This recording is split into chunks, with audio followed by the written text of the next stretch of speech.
What's this? A letter for me. Welcome to another episode of Remember the Great Sports Through the Mail Thursdays. Today I'm going to open up 3 envelopes to see what kind of returns that we got. My guess is either vintage football from the 60s, 70s, or vintage baseball from the 60s or 70s. So let's rip these right open and see what we get.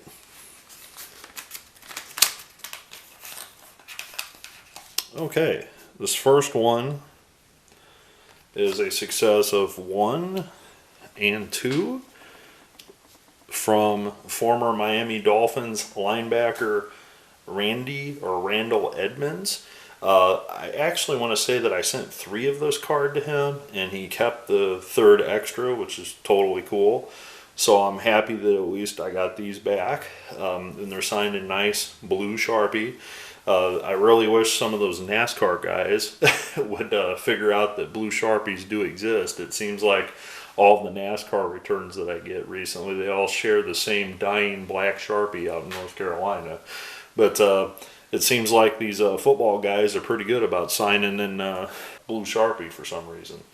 So Randall Edmunds, he played his career, he only spent 4 years in the league, appearing in 45 games as a linebacker. He's played in all 14 games in 1968 and 69 for the Miami Dolphins. However, after the 69 season, he has no stats in 1970, which I'm assuming that maybe he was injured, so he did not play the entire year. And then in 1971, he resurfaced with the New England Patriots, where he was not a starter, but appeared in 14 games. After the 71 season, he only appeared in 3 games for the Baltimore Colts, and at 26 years old, it appears that was the end of his career. So my guess is that he got injured during the 1969 season towards the end, or maybe in the 1970 in practice or something, and that was a career-ending injury basically. Before playing in the NFL, he was a linebacker at Georgia Tech University. He was selected in the 8th round by the Miami Dolphins, so he wasn't a huge draft pick by any means. He was a pretty fair player in college, from what I can tell. A very brief but young career in the NFL. Thank you, Mr. Edmunds, for returning those cards back to me. Okay. Oh, this is a Super Bowl champ here. Former San Francisco 49er great kicker on a Super Bowl Superman card. Also the Chargers and the 49ers again. Ray Wersching.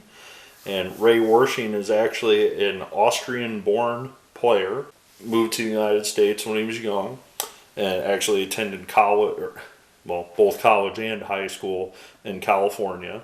He attended college but was undrafted, but the San Diego Chargers signed him as a free agent, where he spent 4 years of his career. In 1977, he joined the San Francisco 49ers. He played in 2 Super Bowls for the 49ers.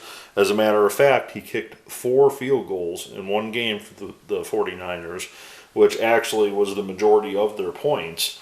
Despite his performance in the Super Bowl, he did not win the MVP, but he did win, a Super Bowl ring that year. He also was on a second 49ers team that defeated the Dolphins to win the Super Bowl. When he retired, Wersching held 49ers records for points, field goals, and extra points. He was the 12th player in NFL history to score 1,000 points in his career. Wersching had a unique kicking style. Upon crossing the out-of-bound line onto the field to kick a field goal or extra point, he always looked down, never raising his head until after he kicked. How do you kick a field goal without looking? That's quite amazing. But okay, I guess it worked. So there is a little bit more on his Wikipedia page, but I'm not going to talk too much about it. He did have some legal issues later in life with his business, so that's something that you can research on your own. But anyway, thank you, Mr. Wersching, for one of the greatest San Francisco 49ers to ever play the game. I'm glad to add your autograph to the collection. All right. This last one is postmarked from Georgia, and this is one of the greatest defensive ends from the 70s, Otis Sistrunk on 1, 2, 3, and a 4th, 1974 All-Pro with Alan Page. Be nice to get Alan Page to sign that, wouldn't it? So, Otis Sistrunk, let me get that one up there so you can see it a little bit better. Signed 404 in black. So let's talk a little bit about his career. Otis played his entire career with the Oakland Raiders. He appeared in 98 total games over a period from 1972 to 1978. In 1974, as the card indicates, he was an All-Pro. He was on the 13-1 Oakland Raiders World Super Bowl Championship team. After the 1978 season, at 32 years old, he decided to retire from the NFL. However, he had other interests in life, and in 1981, he became a professional wrestler in the NWA, which is something that I was completely unaware of. So he is technically a dual sport athlete. As a wrestler and as a football player. I'm going to step back a little bit here, talk about his career before the Raiders, because this is pretty amazing. I did not know this about him. He played in high school, however, he did not play college football. He is one of the few players to play in the NFL that have never played college football. He actually was in the military, and at 21 years old, he found himself out of work. And he was working in a meat packing plant of all places. And one of the local teams based out of Milwaukee actually had a semi-pro league, and he tried out and made the team, called the West Allis Racers. Then he joined the Norfolk, Virginia Neptunes of the CFL in 1969. Sistrunk played 3 years for the Neptunes. And in 1971, a Ram scout spotted Sistrunk and believed he could play in the NFL. During a team practice, he was observed by representatives of the Oakland Raiders who brought Sistrunk to their team in 1972. So, pretty cool. There's also a short story about the University of Mars on here, so technically he went to college, right? No, it was actually on a Monday Night Football telecast, and if I can find a picture of it, I'll post it here. Otherwise, I'll cut this part out. The commentator saw Sistrunk's head that had steam coming off of it, Alex Karras, and it looked like it said University of Mars behind him. So he commented that that must have been the university that Sistrunk went to. So, pretty cool. So his wrestling career was very short-lived. He did not wrestle long. He only wrestled for 1 year in 1981. After his career in sports, he worked as a beer salesman. He worked as a civilian employee at Fort Benning, Georgia for the United States Army.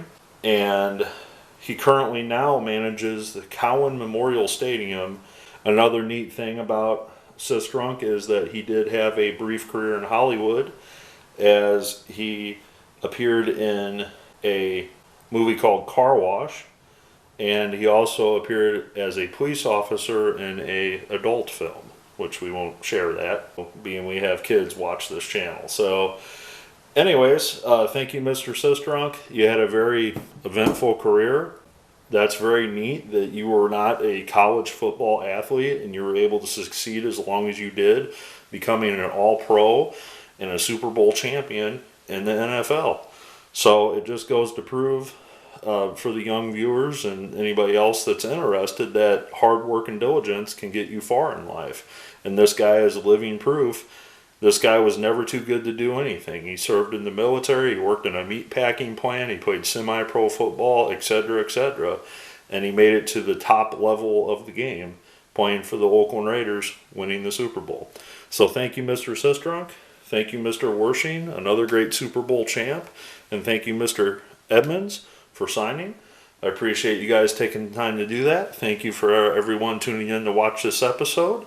And I look forward to your comments below. Thanks.